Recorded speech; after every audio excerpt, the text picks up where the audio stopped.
Goeiemôre broers en susters en vriende. Baie welkom by 2021 se getuienisfees hier in die omgee gemeente in Somersuidwes. Dankie dat jy ingeskakel het en dat jy op so 'n wyse deelneem aan hierdie geleentheid. Mag die Here ook vir ons vandag herinner daaraan waarom ons juis met die oog op 'n tyd soos hierdie hier geplaas is om hom te verteenwoordig en te doen dit waartoe hy vir ons geroep het. Die geleentheid vandag is hier natuurlik om vir ons te motiveer om betrokke te raak by elkeen van Helleberg Uitreik waarvan ons wesentlik deel is se projekte. Daar is 'n stuk of 39 projekte waarby 'n mens kan betrokke raak. En ons vra dat elkeen van julle na die lysie van projekte sal kyk wat weergegee is op ons almanak, maar daar is ook 'n volledige lys en verbintenisvorms by die kerkkantoor beskikbaar wat julle daar sou kom afhaal. Indien julle enige navraag het oor enige van die projekte, sou julle die projekte self kan skakel met hulle telefoonnommers en e-posadresse soos wat dit beskikbaar is. Saam met hierdie erediens is daar ook video's van ons verskillende projekte wat jy kan kyk.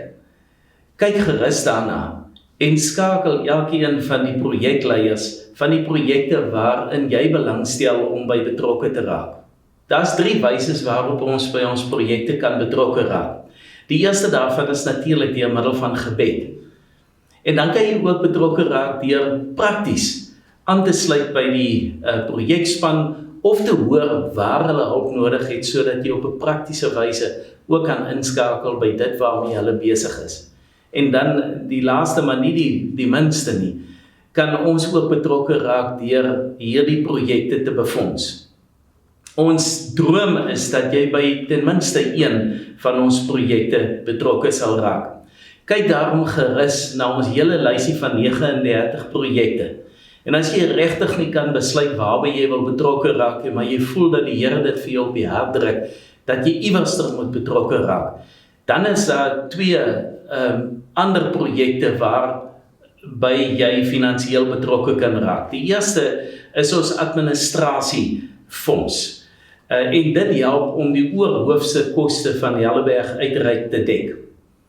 Daarby sou jy kon betrokke raak. Of dan sou jy by die waar behoefte bestaan, of wat ons nou sommer noem die WBB-fonds betrokke te raak, en hierdie fonds word gebruik vir wanneer ons projekte tekort aan fondse het om noodsaaklike werk te doen. Dan sou hulle by Helleberg Uitreik se bestuur aansoek doen vir finansiering uit hierdie fonds, en weet ons dat wanneer jy bydra tot WBB, dan is dit 'n bydra tot projekte wat fondstekort het. So ons nooi vir jou om as jy nie 'n keuse kan maak tussen die ander projekte nie, dat jy hierby betrokke kan raak. Die wyse waarop ons bydra tot Helleberg Uitreik se fonds is deur middel van geloofsgelofteoffers. Nou daar bestaan 'n baie groot misverstand by baie van ons lidmate, dat hulle dink dat 'n geloofsgelofteoffer is doodeenvoudig 'n stukkie van 'n mens se dankoffer wat jy wegneem om dan vir 'n spesifieke projek te gee. Dis natuurlik heeltemal verkeerd. Om 'n dankoffer te gee is 'n Bybelse opdrag.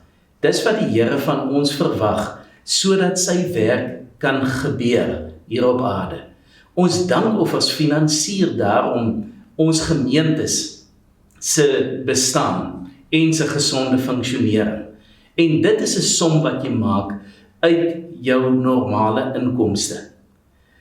'n Geloofsgelofteoffer is iets heeltemal anders. Dit is boonbehalwe jou dankoffer. Dit is wanneer jy ontdek dat die Here baie beter vir jou sorg as om net 'n dankoffer vir hom te gee om dankie te sê. Dit is wanneer jy hoor dat die Here sê jy iets ekstra moet doen en jy dan betrokke raak by een of meer van hierdie projekte. Dan vertrou jy die Here om vir jou die fondse te voorsien, soos wat hy vir jou beloof het dat hy vir jou sal gee. Daar's geen druk op jou nie, wanneer jy 'n belofte maak is dit 'n saak tussen jou en die Here. En soos wat die Here die fondse vir jou gee, so betaal jy dit dan in. En by die kerkkantoor met verwysing na Helleberg uitreik en dan die projekte waarby jy betrokke is.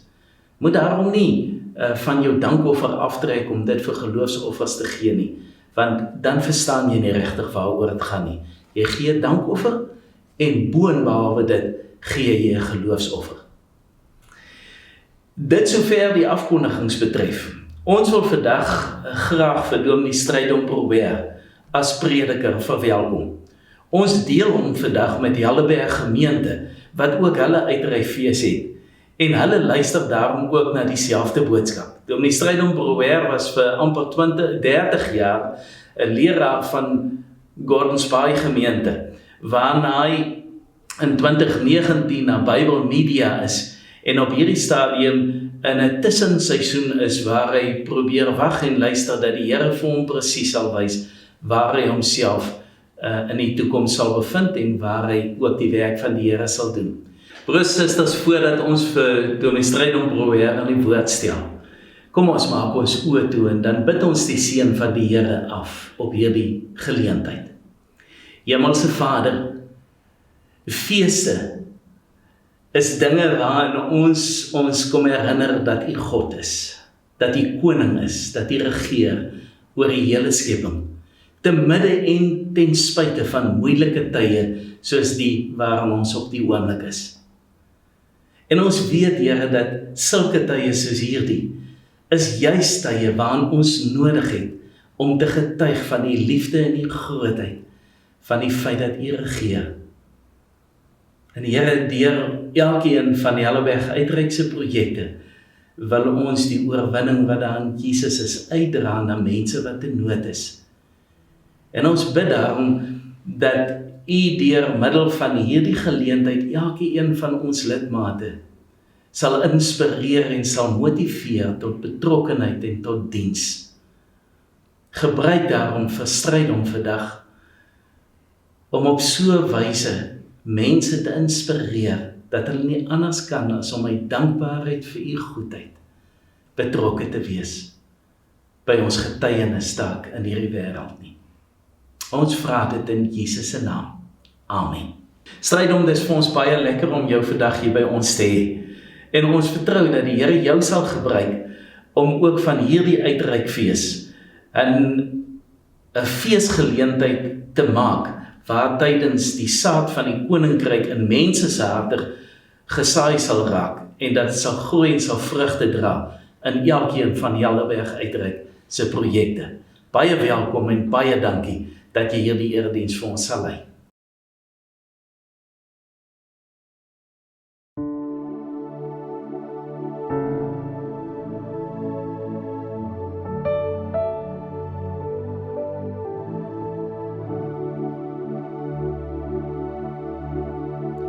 Wonderbare koning, heerser oor die skepping, ons bring U ons lofgesange.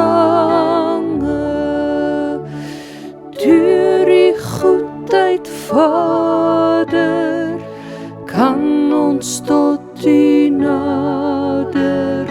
U is ons diepste hartsverlange.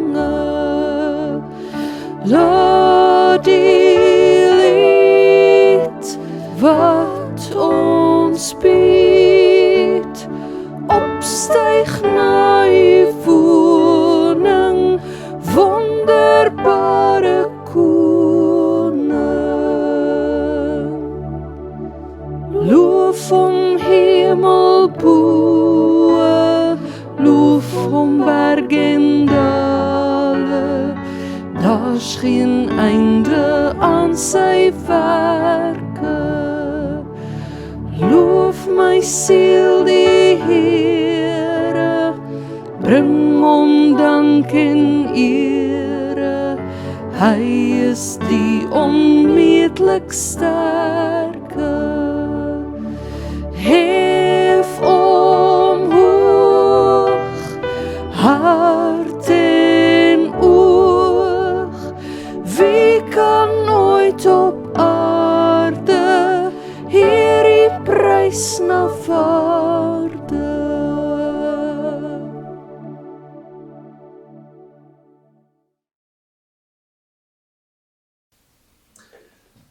Goeiemôre, dit is vir my 'n baie groot voorreg om vanoggend saam met julle te wees by hierdie uitreikfees van die NG Kerk Helderberg en die NG Kerk Somerset Wes. Ons is bewus daarvan dat die Here teenwoordig is in ons lewe. Hier waar ek is en daar waar jy is, miskien alleen. So kom ons word net stil en dan bid ons net saam. Heilige Here, U weet dat wanneer ons in U teenwoordigheid saamkom, of iewers alleen is om U te aanbid, daar altyd 'n klomp goed in ons eie gemoed en ons eie gedagtes is. 'n Klomp agendas, klomp idees, klomp opvattings, 'n klomp oortuigings waarvolgens ons dink en waarvolgens ons lewe. Maar ons bid, o Heilige Gees, kom stroop ons vanoggend van al ons voorbehoude. Kom maak ons oop en ontvanklik vir die woord, U bevrydende woord. Die woord wat U self vir ons gegee het as 'n rigsnoer vir ons lewe. Vader in die hemel, Jesus ons heiland wat ons voorgegaan het, Gees van Christus wat in ons woon, ons bid U. Laat tog asseblief U goedheid en genade, U sorg en U seën vir ons 'n werklikheid wees. Laat tog U goeie wil geskied in die wêreld, maar ook in ons eie lewe. En gee tog te midde van alles wat ons tans ervaar, vir ons die moed en die krag om elke dag te lewe en elke dag te weet, U is die lewende Here. U sorg vir ons. Ons bid dit in die naam van Jesus Christus, ons Here. Amen. Vriende, ons besef dat by 'n uitreikfees is daar baie goed wat 'n mens kan sê. Maar wat ons wel weet is dat die bekende sendingdokter, Skotse sendingdokter David Livingstone by geleentheid gesê het, elke hart met Christus is 'n sendinghart en elke hart sonder Christus is 'n sendingveld. En daarom kan ons eintlik twee afleidings maak daaruit, dat elke Christen is 'n sendeling en dat elke persoon wat nog nie Christus ken nie, eintlik 'n geleentheid vir ons bied om die evangelie uit te dra. Ons weet dat die sending, soos ons dit ken, nie net daar ver is, daar in die buiteland, by Indië of Sri Lanka of in Mosambiek nie, maar dat dit eintlik ook hier by ons is, rondom ons, naby aan ons.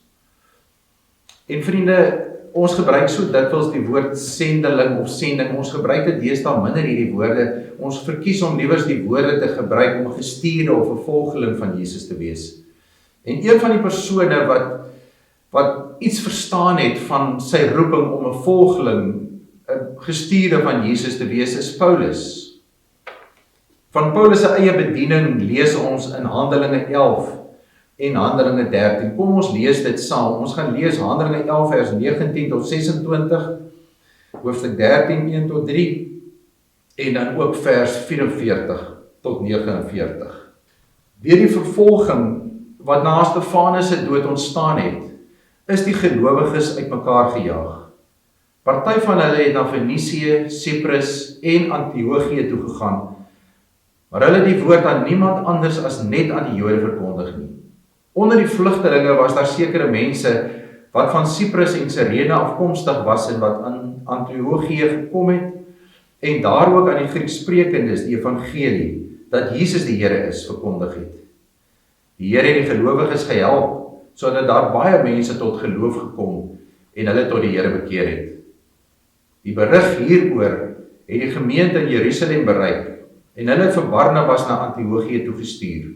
Toe hy daar kom, was hy bly om te sien hoe God in sy genade onder hulle gewerk het. En hy het hulle almal aangespoor om met hart en siel aan die Here getrou te bly. Barnabas was 'n goeie man, vol van die Heilige Gees en met 'n vaste geloof. 'n aansienlike groep mense is tot geloof in die Here gebring en Barnabas is na Tarsus toe om vir Saulus te gaan soek. Toe hy hom kry, het hy hom na Antiochië toe gebring en hulle twee het 'n hele jaar lank saam in die gemeente gewerk en baie mense onderrig. In Antiochië is die gelowiges die eerste keer Christene genoem. Onder die profete en leraars in die gemeente in Antiochië was Barnabas, Simeon wat ook Niger genoem is, Lucius van Cyrene, Manaen wat saam met die heerser Herodes groot geword het, en Saulus. Toe hulle op 'n keer bymekaar was om die Here te dien en om te vas, het die Heilige Gees gesê: "Sonder Barnabas en Saulus vir my af om die werk te doen waarvoor ek hulle geroep het." Nadat die gemeente gevas en gebid en hulle die hande opgelê het, het die gemeente hulle laat gaan. Die volgende Sabbatdag het byna die hele stad bymekaar gekom om die woord van die Here te hoor. Toe die Jode die groot opkom sien, is hulle met afguns vervul en het hulle telkens Paulus se woorde teëgespreek en hom beledig. Paulus en Barnabas het reguit vir hulle gesê: "Die woord van God moes eers aan julle verkondig word, maar omdat julle dit verwerp en daarmee beslis dat julle die ewige lewe nie werd is nie, gaan ons nou na die mense toe wat nie Jode is nie. Want so lei die Here se opdrag aan ons: Ek het u gegee as 'n lig vir die nasies, sodat u verlossing kan bring tot in die uithoeke van die aarde." Toe die heidene dit hoor, was hulle baie bly oor die woord van die Here en hulle het dit toegejuig. Almal wat vir die ewige lewe bestem was, het gelowig geword. Die woord van die Here het dwarsdeur die hele streek versprei. Die koringsaad wat uit die skure van Jerusalem uitgestrooi is, het wyd en het ver geval, in Judea en Samaria en tot in die uithoeke van die wêreld. En oral het koring begine opskiet, in plekke soos Cyprus en in Antiochië en baie ander plekke. Die oes het wit op die lande begine staan. En so het die kerk, wat as 'n klein groepie gelowiges, 'n klein gemeentetjie van Joodse gelowiges begin het dit 'n wêreldwye aksie geword. Ons lees in Handelinge 11 en 13 dat Paulus en Barnabas se werk ryklik beloon is. Baie mense het tot geloof deur hulle werk gekom. En so het die kerk 'n kerk vir die nasies geword. En vriende, dit is so fantasties om te weet dat dieselfde God en dieselfde Heilige Gees wat dit destyds moontlik gemaak het, vandag nog tot beskikking van ons as sy kerk is. Natuurlik laat dit ook sekere vrae by ons ontstaan. Die vraag is, waarom lyk dit dan partymal vir ons asof die kerk besig is om sy invloed op die wêreld te verloor? Waarom lyk dit dan vandag dat die kerk minder momentum het as die vroeë Christelike kerk? En waarom gebeur dit vandag baie dikwels dat mense, ook selfs gelowiges sê, ons glo nog in God, maar ons het ons vertroue in die kerk verloor? Daar kan natuurlik verskillende redes voor wees. Vriende, die een rede kan wees dat die kerk aan haarself nog steeds as 'n instituut, as 'n selfstandige naamwoord dink. Lidmate dink partymal. Die kerk is eintlik 'n gebou waar ons gereeld moet saamkom om die Here te dien en te aanbid. Die kerk is eintlik soos 'n gimnasium waar ons gereeld kan kom om ons geloofsspiere te oefen. Die kerk is soos 'n hospitaal waar ons kan kom en waar ons wonde verbind kan word en waar medisyne kan uitgedeel word. Die kerk is soos 'n familiebyeenkoms waar ons gereeld by mekaar moet kom om mekaar te ondersteun en te bemoedig. Maar wanneer 'n mens so oor die kerk dink, kan die kerk so maklik 'n gerieflike wegkruipplek word waar mense skuil teen die harde werklikhede van die lewe. In ons skrifgedeelte vind ons 'n moontlike rede waarom dit vir ons partymal lyk dat die kerk vandag haar greep en haar invloed op mense verloor het. In Handelinge 11 vers 26 lees ons: In Antiochië is die gelowiges die eerste keer Christene genoem. Ek wonder partymal, het die wêreld nie vandag minder NG Kerk lidmate en minder AGS lidmate en minder gereformeerde kerk lidmate en baptiste lidmate nodig nie, en noem maar op. Het die kerk vandag nie meer Christene nodig nie. Mense wat iets van God se roeping in hulle lewe verstaan. Christene wat bereid is om met opregtheid en in liefde hulle liefde en hulle boodskap na buitentoe uit te leef. En nou moet julle my nie verkeerd verstaan nie. Ek sê nie daarmee dat kerk lidmaatskap nie belangrik is nie, inteendeel. Maar die vraag is, waarmee hou ons as kerk en ons gemeentes ons dikwels besig? Is ons nie baie keer besig met 'n klomp goed wat vir ons belangrik is, klomp goed, maar wat op so 'n manier gebeur dat dit veroorsaak dat ons getuienistaak in die wêreld agterweë laat nie. Vriende, ek dink dis wat in Rome gebeur het. Hulle vertel dat toe die stad Rome gebrand het, toe die kerk, die priesters van destyds, was hulle besig om te stry oor wat is die kleur van die tossels van hulle toga. Nog 'n moontlike rede wat saam met die eerste saamhang is, en dit lees ons in Handelinge 13 vers 47 waar Paulus sê, so lei die Here se opdrag aan ons. Ek het u gegee as 'n lig vir die nasies, sodat u verlossing kan bring tot in die uithoeke van die aarde. Vriende, dit is interessant dat Paulus as hy hier skryf, dan raak hy eintlik 'n snaar van die Jode aan, want hy haal 'n teks uit die Ou Testament aan, Jesaja 49 vers 6. En Paulus maak hierdie boodskap of hierdie vers maak hy van toepassing op die kerk vandag, terwyl dit in die Ou Testament eintlik verwys het na die diensknegt van die Here, na die Messias. Maar omdat Paulus hierdie boodskap op die kerk vandag van toepassing maak, word die U in ons vers met 'n hoofletter gespel. En soos wat Jesus, of soos wat dikwels oor Jesus geprofeteer is in die verlede, dat hy die lig vir die nasies is dit nou die opdrag van ons as sy kerk. God wil hê dat elke mens sy lig na die nasies toe moet versprei. En dit is 'n opdrag vir my en vir jou en vir elke gemeente. Dit is 'n boodskap wat ons regtig ernstig moet opneem. Vriende, julle weet dat die NG Kerk jare terug al begin het met 'n uitreik na lande in Afrika. En groot werk gedoen is en deur die werk van sendelinge baie mense tot bekering gekom het. Maar het julle al gedink hoe sou die kontinent gelyk het, Afrika gelyk het, as dit nie gebeur het nie? As mense nie tot bekering gekom het en self begin het om kerke te plant en mense te bearbei nie. Daar word vertel van 'n Engelsman wat daarop geroem het dat hy nie in God glo nie, dat hy 'n ongelowige is. En hy het op 'n keer Fiji besoek. En terwyl hy een Sondag daar is en sien hoe die inboorlinge absoluut kerk toe stroom met hulle Bybels in hulle hande, het hy vir 'n vorige keer gesê, glo julle dit waarmee julle besig is, maak dit vir julle sin, gee dit betekenis in julle lewe. Ek dink julle Bybel is niks werd en julle godsdiens is vals.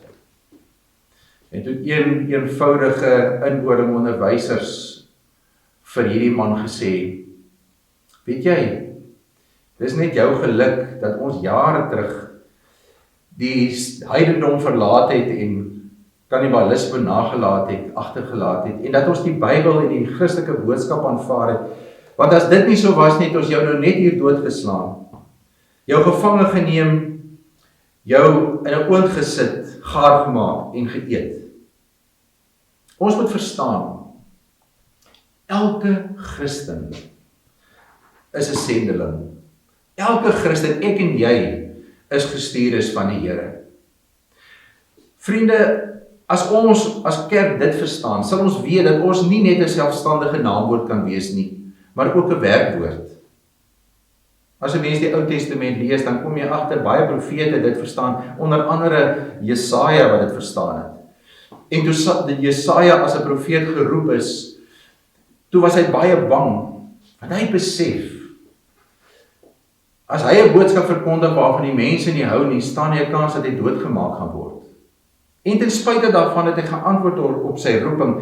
Hy het nie voorwaardes gehad nie. Hy het nie gesê, Here, hier is ek, stuur my, of eerder stuur my skoonma in my plek nie. Hy het self gegaan, besluit om te gaan.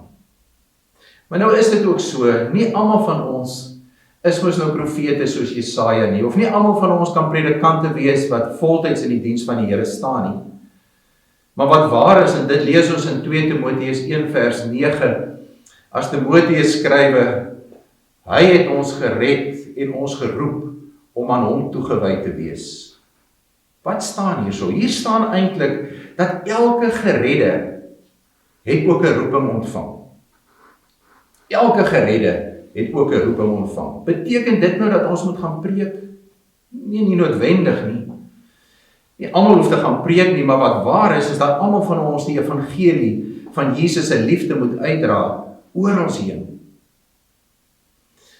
'n Baie mooi voorbeeld hiervan vind ons in die boek 3 Johannes. En hier skryf Johannes aan sy vriend Gaius. En hy sê dat hy baie bly is dat Gaius trou bly aan die waarheid en in die waarheid leef.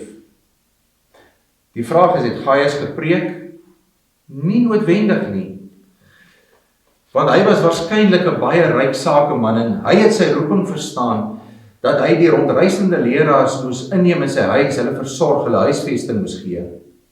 En 'n mens voel om vir Gaius te sê, mooi so, o Gaius, jy het iets van die evangelie verstaan. Jy het verstaan dat redding en roeping nie van mekaar geskei kan word nie. Jy het verstaan dat redding en roeping eintlik soos twee kante van dieselfde muntstuk is. En bytelmal wonder ek, ons word geleer om te sê, Jesus Christus vir ons aan die kruis gesterf, ons moet tot bekering kom, en as ons tot bekering kom, dan kan ons seker wees dat ons hemel toe gaan. Maar vriende, as dit die basis van ons geloof is, dan gaan dit eintlik maar net oor onsself. Dan gaan dit eintlik maar net oor ons eie redding. Dan is ons bekering eintlik maar niks anders nie as 'n versekeringspolis teen brandgevaar wat ons uitneem, want ons is so bang ons gaan hel toe. Wat het dan van ons roeping geword? As ons redding dan so belangrik is, wat dink ons dan van ons roeping? Want die Here roep elkeen van ons om Jesus se hoop en lig en liefde in hierdie wêreld uit te leef. Willem Nicol het by geleentheid gesê, hy het dit gesê in sy boek Godsdienst wat werk, hy het gesê die egte toets, die ware toets vir die egtheid van ons geloof, is nie hoe ons geloof beleef nie, maar hoe ons geloof uitleef. Sendingwerk, of anders gestel, ons gestuur wees, beteken nie net dat ons kerke moet oprig, kerke moet plant en siele vir die Here moet wen nie, dit ook ja, maar gestuur wees beteken eintlik dat ons die evangelie van Jesus Christus en veral Jesus se liefde in elke verhouding waarin ons staan moet uitleef. In ons huwelik, in ons gesin, tussen ons vriende, by die werk en ook in die kerk. Dit gaan daaroor om vir mense deur ons voorbeeld iets te laat ervaar van Jesus se onvoorwaardelike liefde vir alle mense. Ek sluit af. Ergens in Duitsland, daar tussen die berge, staan 'n baie mooi middeleeuse kerkie met dik mure en pragtige glasvensters. En op 'n dag het 'n besoeker hierdie kerkie binne gegaan en toe tot sy verbasing agtergekom dat daar in hierdie kerkie geen lampe is nie. Daar's geen lig in hierdie kerkie nie. En hy vra toe vir die koster, maar het julle dan geen dienste op 'n Sondag aand nie, want hier is geen lig nie. En toe die koster vir hom gesê, kom môre aand, kom woon die diens by, kom kyk self, maar kom vroeg, want ek wil vir jou verduidelik. Teen skemer die volgende dag, die volgende middag laat, dit was Sondag, was die besoeker op sy pos. En toe verduidelik die koster, toe sê hy dat hierdie landheer wat 600 jaar gelede hierdie kerkie gebou het, was 'n baie wyse man. En hy het met opset dit so bepaal dat daar geen lampe, geen lig in hierdie kerkie moet wees nie. Maar as jy mooi kyk, sal jy sien, langs elke bank is daar so mooi nissie, en dis die plekkie waar mense hulle lampies kan neersit. En sy gedagte was, dat elke mens sy eie lampie moet saambring, as hulle kerk toe kom. Want hoe meer lampies daar in die kerk sou wees, hoe meer lig sou daar wees. Hoe minder mense die kerk sou bywoon, die diens, hoe donker dit sou dit gewees het. En toe net voor die kerk begin, is die koster en die besoeker teen 'n bultjie uit agter die kerkgebouetjie. En daar het hulle gewag. Nie lank daarna nie, toe hulle dit begin sien, toe kom die mense met hulle eie lampies kerk toe. Partymal mense alleen, partymal 2-2, partymal in groepies. En soos hulle in die kerk ingestap het die kerk al hoe helderder geword van die lig. En daar was baie mense wat die aand die kerk bygewoon het. En toe die mense begin sing, toe het hierdie besoeker weer deel geword van die diens. En hy vertel, hy het so warm gevoel gekry in sy hart. Daar was iets anders. Want hy het besef, elke mens wat vanaand in hierdie kerk is, het 'n besondere bydrae gemaak in hierdie diens.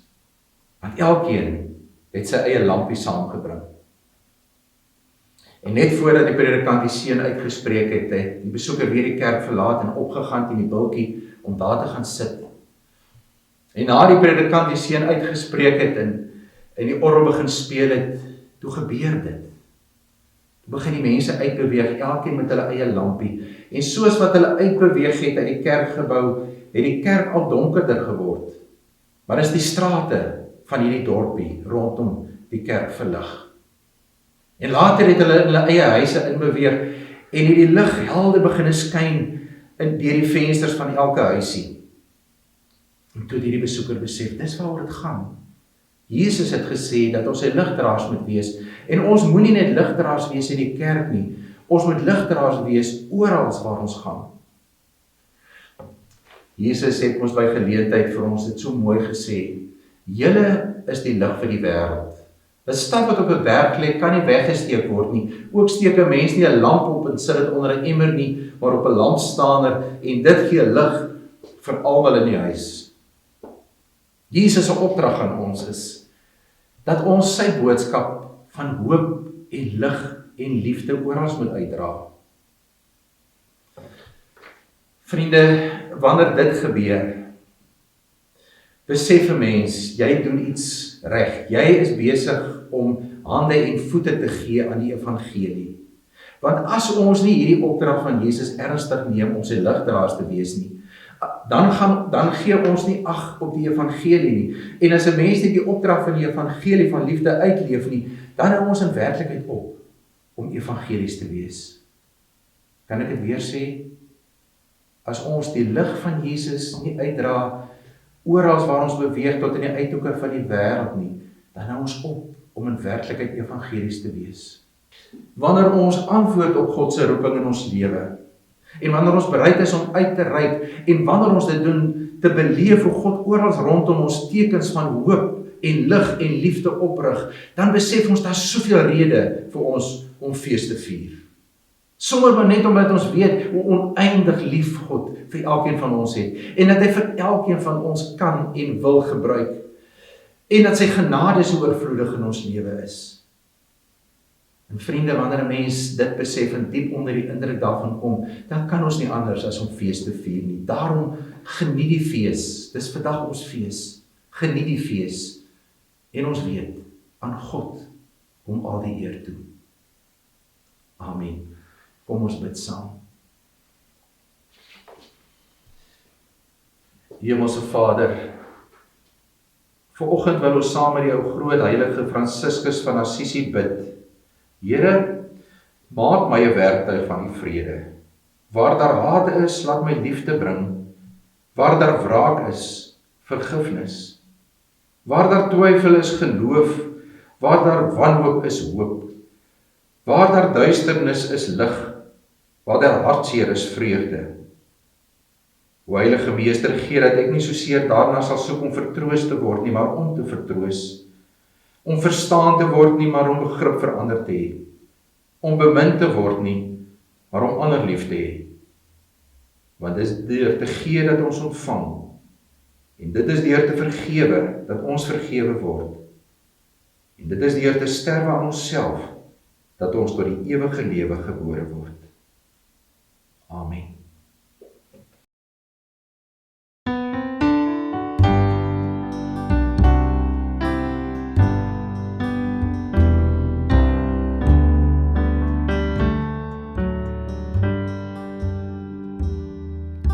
Getuig vir Jesus Christus, dit is ons lewenstaak.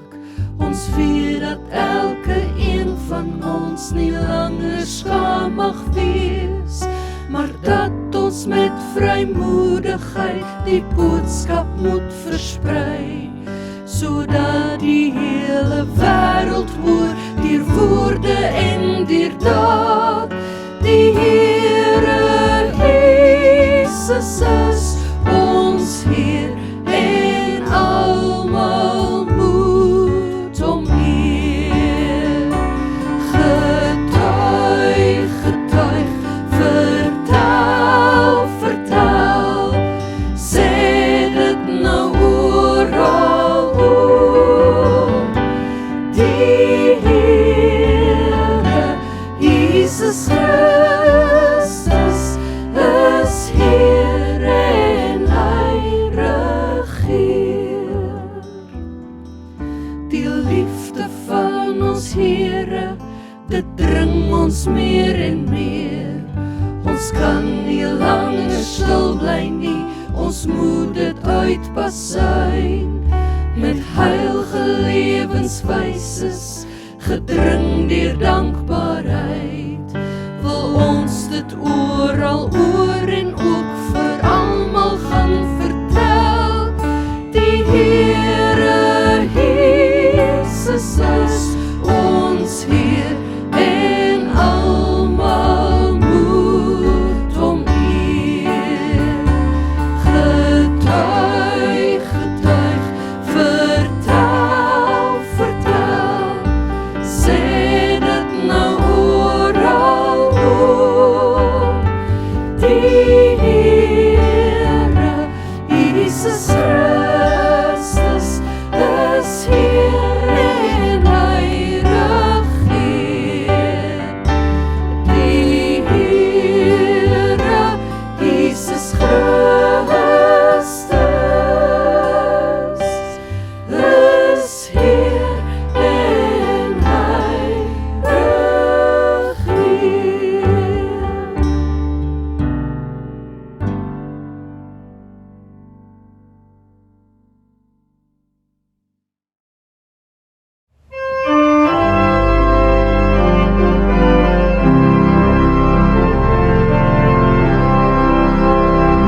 Gaan dan Heer, gaan in vrede, my kind gaan doen wat ek jou vra. Versprei my lig, gaan leef my liefde, my kind onthou, ek is altyd daar.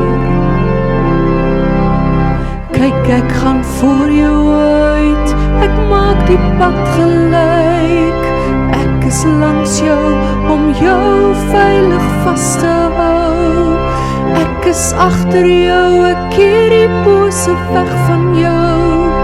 Ek is onder jou, as jy sou val, dan dra ek jou. Gaan dan Heer, gaan in vrede, my kind gaan doen wat ek jou vra. Versprei